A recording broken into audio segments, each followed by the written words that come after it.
কোন গ্রুপের কীটনাশক আপনি জমিতে দিলে 7 থেকে 11 দিনের মধ্যে আপনি ওই জমির ফসল খেতে পারবেন না। দর্শক, এই জাতীয় কীটনাশকের বিষক্রিয়া পানিতে 15 দিন থেকে 180 দিন পর্যন্ত থাকে। সুতরাং আপনারা ভুলেও এই সব গ্রুপের কীটনাশক পুকুরে দিয়ে মাছ মারতে যাবেন না, কারণ এই পানিতে 6 মাস পর্যন্ত এই কীটনাশকের অ্যাকশন থাকবে। আপনি কিন্তু নিশ্চয়ই এই পুকুরের পানি দিয়ে গোসল কিংবা থালা বাসনও ধুবেন, তাহলে 6 মাস পর্যন্ত পানি বিষাক্ত থাকবে। এ পর্বে আপনাদের সামনে তুলে ধরবো কোন গ্রুপের কীটনাশক আপনি জমিতে দিলে 7 থেকে 11 দিনের মধ্যে আপনি ওই জমির ফসল খেতে পারবেন না। নিরাপদ ফসল উৎপাদনে কেন বালাইনাশকের এই বিষাক্ততার মেয়াদকাল আপনার জানতে হবে, সেই বিষয়ক বিস্তারিত তথ্য। এখন কি লাঠিওয়ালা বয়স্ক বৃদ্ধ মানুষ দেখা যায়? দেখা যায় না। কিংবা এই যে ভাত খাওয়ার পরে পানের বাটা নিয়ে আগের মা খালারা বসতো, এখন কি আর বসে? এখন তো ওষুধের বাটা নিয়ে বসে, অনেকগুলো ওষুধ খেতে হয়। এর কারণ কি জানেন? এর কারণ হচ্ছে রাসায়নিক কীটনাশক, রাসায়নিক সার, কলকারখানার বর্জ্য এবং দূষিত পানি এবং মাটি দূষিত হওয়ার কারণে আমাদের এই খাদ্য উপাদান যা রয়েছে সব বিষাক্ত হয়ে গিয়েছে। লাঠিতে আসার আগেই দাগ পড়ে যায়, দুনিয়া ছেড়ে চলে যেতে হয়। দর্শক, কীটনাশক কোম্পানি বাংলাদেশের 751টি রয়েছে আজকের তারিখ পর্যন্ত, এবং প্রতিটা কোম্পানিতে 20 থেকে 50টা করে কীটনাশক গ্রুপের কীটনাশক রয়েছে। এই কীটনাশকগুলো বিভিন্ন দোকানে খুচরা বিক্রেতা বলেন বা বিভিন্ন ডিলার বলেন, তারা অবাধে বিক্রি করে। আবার বিভিন্ন কীটনাশক কোম্পানিগুলো বৎসর শেষে তাদেরকে এসে বিভিন্ন প্রলোভন দেখায়, টিভি কিনে দেয়, ফ্রিজ কিনে দেয়, বিদেশে ভ্রমণে নিয়ে যায় এই কীটনাশক বিক্রেতাদেরকে। আর এই কীটনাশক বিক্রেতারা এই লোভে পড়ে।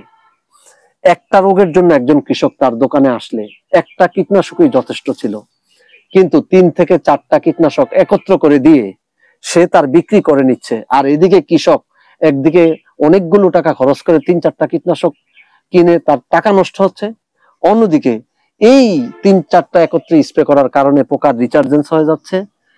একবার স্প্রে করার জায়গায় 3 থেকে 4 বার স্প্রে করা লাগতেছে।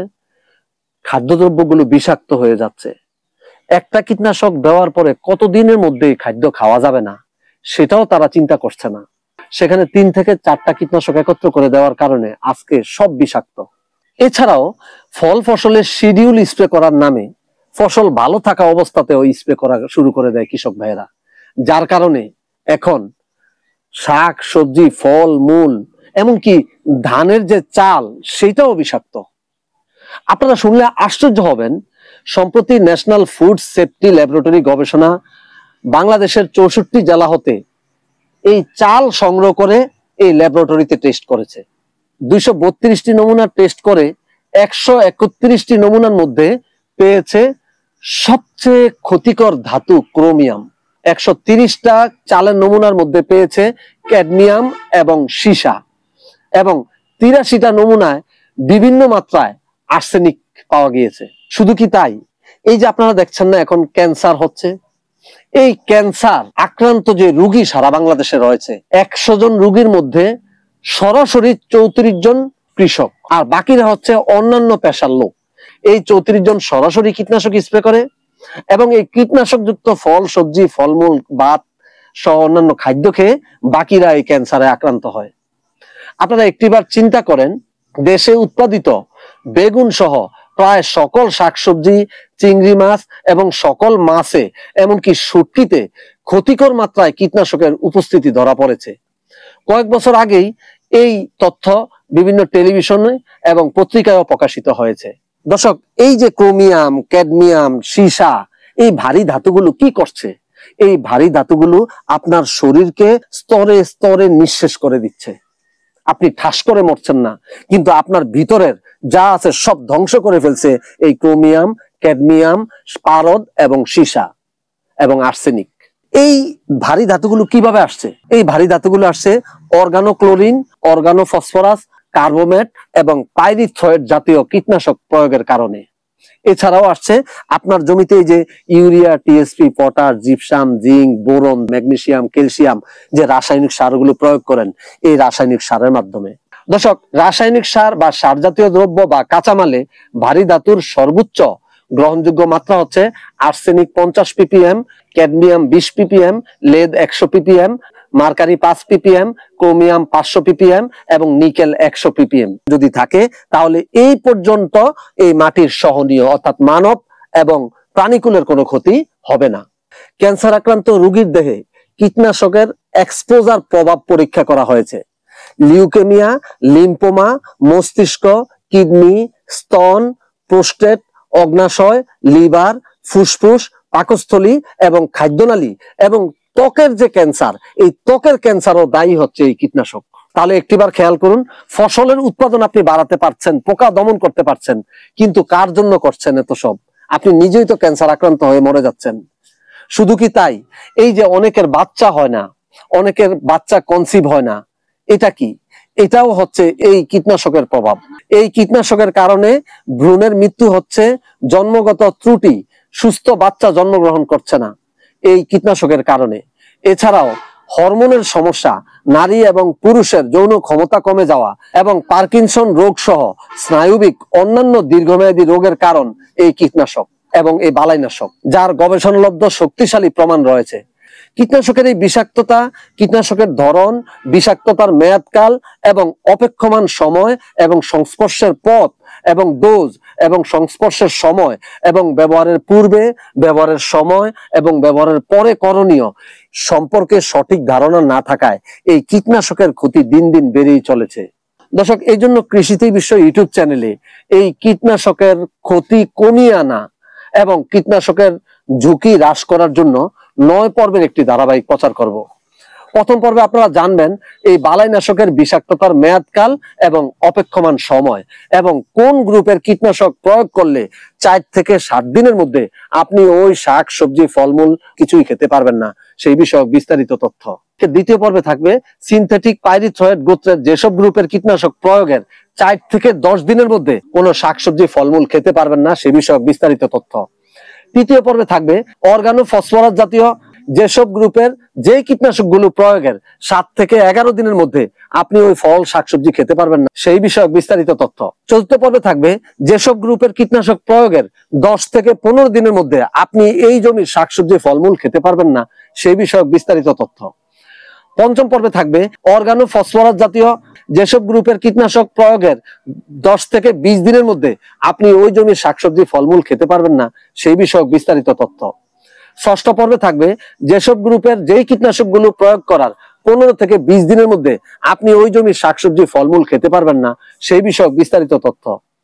সপ্তম পর্বে থাকবে যেসব গ্রুপের কীটনাশক প্রয়োগের পরে 20 থেকে 25 দিনের মধ্যে আপনি শাকসবজি ফলমূল খেতে পারবেন না, সেই বিষয়ক বিস্তারিত তথ্য। অষ্টম পর্বে থাকবে কার্বোমেট জাতীয় যেসব গ্রুপের কীটনাশক প্রয়োগের 25 থেকে 40 দিনের মধ্যে আপনি ওই জমির শাকসবজি ফলমূল খেতে পারবেন না, সেই বিষয়ক বিস্তারিত তথ্য। এবং নবম পর্ব এবং শেষ পর্বে থাকবে অর্গানো ক্লোরিন জাতীয় যেসব কীটনাশক প্রয়োগের 30 থেকে 50 দিনের মধ্যে আপনি ওই জমির শাকসবজি ফলমূল খেতে পারবেন না, সেই বিষয়ক বিস্তারিত তথ্য।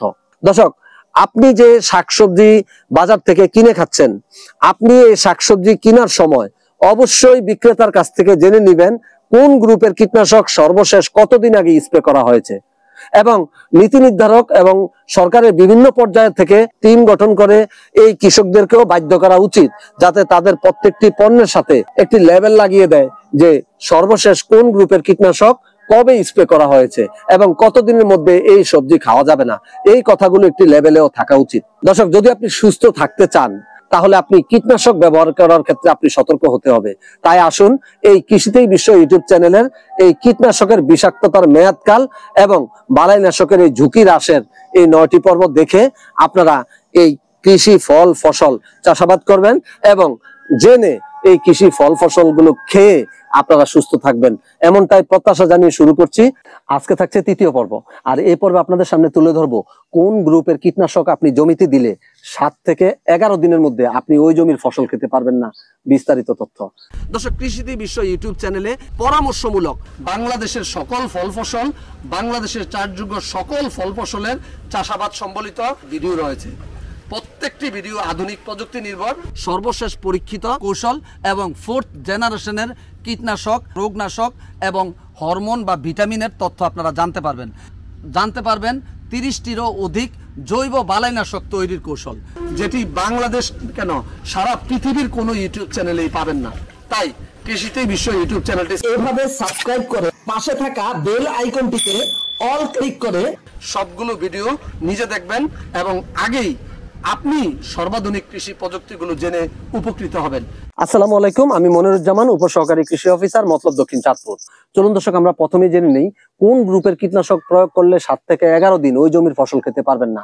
রয়েছে মেলাথিয়ন গ্রুপের আশাথিয়ন, ফাইফানন, হিলথিয়ন, রোমাথিয়ন, মেলাথিয়ন, ডাইমেথিয়ন, সাইফানন, মিথিয়ল, মেলিমার, ফাইকন, ইকোমালা, বিকোথিয়ন, টাটাথিয়ন, কিলথিয়ন, বাইমালা, মেলাটক্স। এছাড়াও রয়েছে ফেনোট্রিথিয়ন গ্রুপের সেতুর সুমিথিয়ন 50 ইসি অথবা সুইট এগ্রোর সুইটথিয়ন, অথবা ফেন্থয়েড গ্রুপের এসিআর সিরিয়াল, স্যামকোর স্যামকাপ, নাপকোর রুবি, আলফার কিরণ, পেট্রোকেমের আইসান, বিসমিল্লার বিকোয়েলসান, এগ্রো কন্টিনেন্টের বিলসান, পদ্মা এগ্রোর ফ্যানকিল, অথবা ফ্যানথিয়ন গ্রুপের অন্য যে কোনো কোম্পানির কীটনাশক স্প্রে করার 7 থেকে 11 দিনের মধ্যে আপনারা এই জমির ফসল খেতে যাবেন না।